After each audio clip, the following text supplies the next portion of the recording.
This is Dennis here with Jamel Davenport, celebrity trainer, lifestyle coach. trainer. Well, It's I guess the best way to coin it is lifestyle coach, lifestyle trainer. But I say psychology meets physiology, so to speak.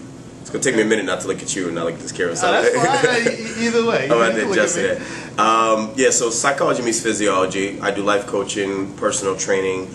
The stage of most of my work takes place in the gym, and that's typically how people kind of get to know me. And then from there, it can kind of grow into anything from dinners, homes, meetings, bar mitzvahs, vacations, weddings, you name it. I've been there. So you would do a training bar mitzvah. Well, let me rephrase that. That's where the lifestyle training will come into play. Okay. I like to tell people, like, I'm almost like a physical conscience. And what I mean by that is that there's a thing out there called entrainment. And entrainment is like a term that most people don't know about. But it is like, say for instance, if you take women and you put them in prison together, eventually the menstrual cycle will formulate together. What that word entrainment means is that if you and I are together all the time, eventually we're going to develop each other's habits. I'll talk like you, or I'll speak like you, and depending on how much time we spend together, we may even be able to finish each other's sentences. When a mother nurses her child, eventually they develop similar heartbeats. So what I do with my clients is try to impose the entrainment on their lifestyle. And so what I do is I listen to where they are, and then I help them develop a bridge between where they are and where they want to be. You've been talking about 3 minutes, and I can already tell that you're a deep dude. So tell me, what do you do to kind of keep your mind sharp? Do you read a lot? Do you, who inspires you, and what inspires you? I'm so glad you asked that question. Well, I don't want to say that I'm a really deep reader, because then I would have to name 25 books, you know, in my opinion, of if you're a deep reader. But what I do is I used to spend an hour a day at Barnes & Nobles, and I would just get maybe 10 magazines and 10 books, and I would just browse through them and comb through them.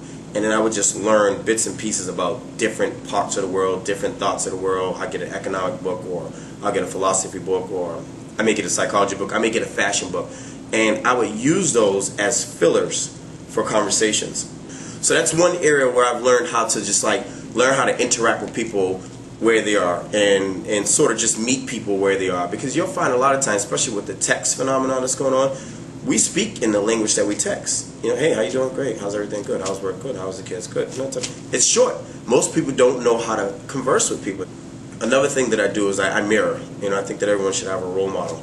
And I just turned 30 years old, and my role model are Barack Obama in the physical term, and in the spiritual realm is Jesus. And my connection with them both is not a religious or partisan. You know, I'm not politically trapped into what Barack is doing or not doing, and I'm not spiritually or religiously trapped in what Christ is and not doing. And I share that with people because I don't want them to hear those two names and think, well, I can't because of who they are. If you follow their story and if you follow their patterns, you can learn a lot from both of them. And what I think that the common denominator for them both was that Jesus created a foundation for himself. Most people don't realize that Jesus didn't start being who he was until he turned 30 years old. And that's when he began his ministries. And actually, a lot of his history growing up is really not in the Bible. And I think a lot of that was just him building his foundation. And the same with Barack. Another man we didn't necessarily hear about until he got into his latter years of his life. You know, there was noise echoing about what he was and wasn't doing, but other than the Democratic National Convention speech that he gave, it was in 2004, no one really knew about Barack or heard anything about him. So this is like this recent powerful impact, and he didn't just arrive. With Barack, you know, he said that he stopped drinking, stopped hanging out, he was running 4 miles a day, and when I realized he was mastering the trilogy, and the trilogy being the mental, the physical, and the spiritual, and he took ownership of that. And after they both established their foundation, the next important thing he did was develop relationships. Jesus went out, he got his 12 disciples, he created his team, and Barack created his cabinet. And so from that point, once you build your foundation, you develop your relationship, now it's a matter of going out and doing your work, your purpose. But I think those two things are very important. So I'm at the place now that I'm 30.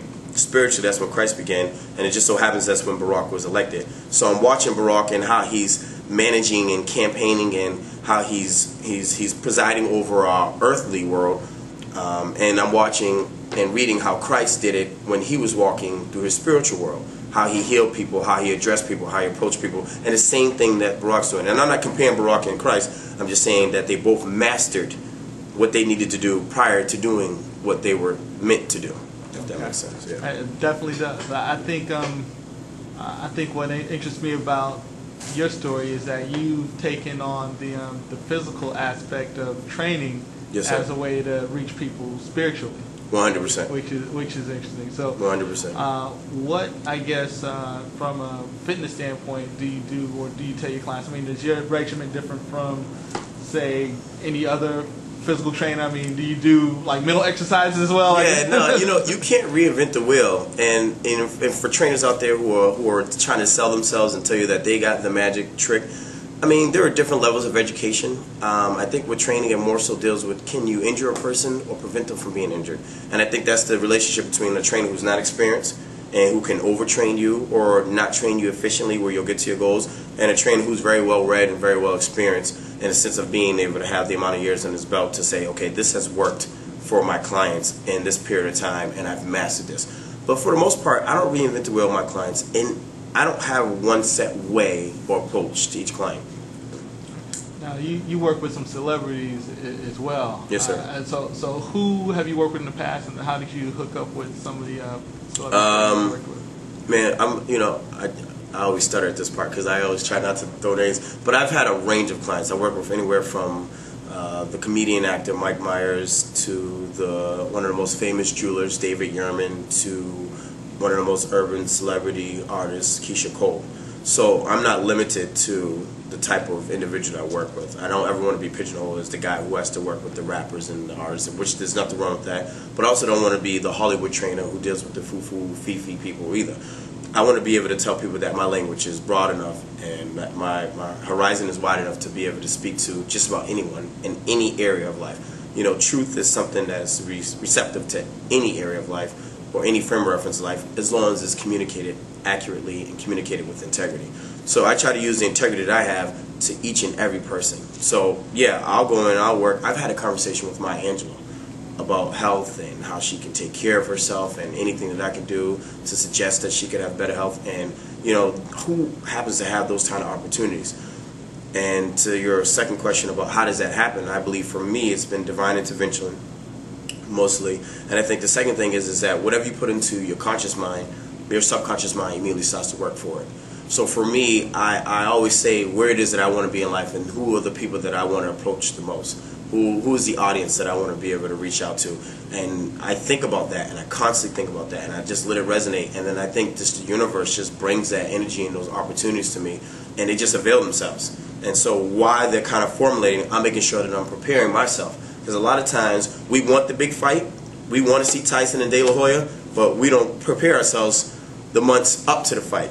And so when we get in a ring and the first blow comes at you, like, oh man, this is real. You get knocked down and you think, oh, it wasn't fair, you know, life just took me out. No, you didn't prepare for it, bro.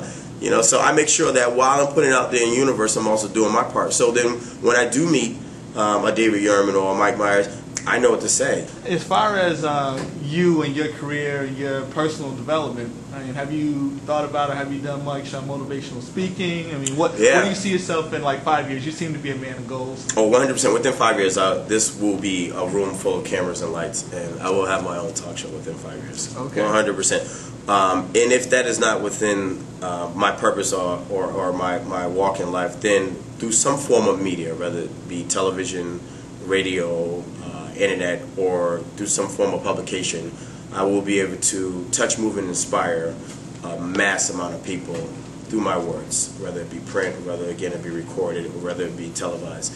I believe that there's something unique about my ability to communicate with people in a way where they're not intimidated by my language, they're not intimidated by my education, and at the same time they're not shunned away from it either. I think God has given me the ability to be able to go into any city in America or any third world country in America and connect and relate and sit down and have dinner and have not one person be uncomfortable with me, and at the same time go to Dubai and sit down with the king and not him feel like that I don't have the ability to be able to sit there or the qualification or the criteria to sit there. So I think that I've been able to play devil's advocate and know how to work with people no matter where they are in life, socially, economically, culturally, diversity, whatever area. So I think with that my platform eventually will be some form of media where I'll have either my television show or radio show, or I'm going to create a book that's going to journal my life and my experiences and help people.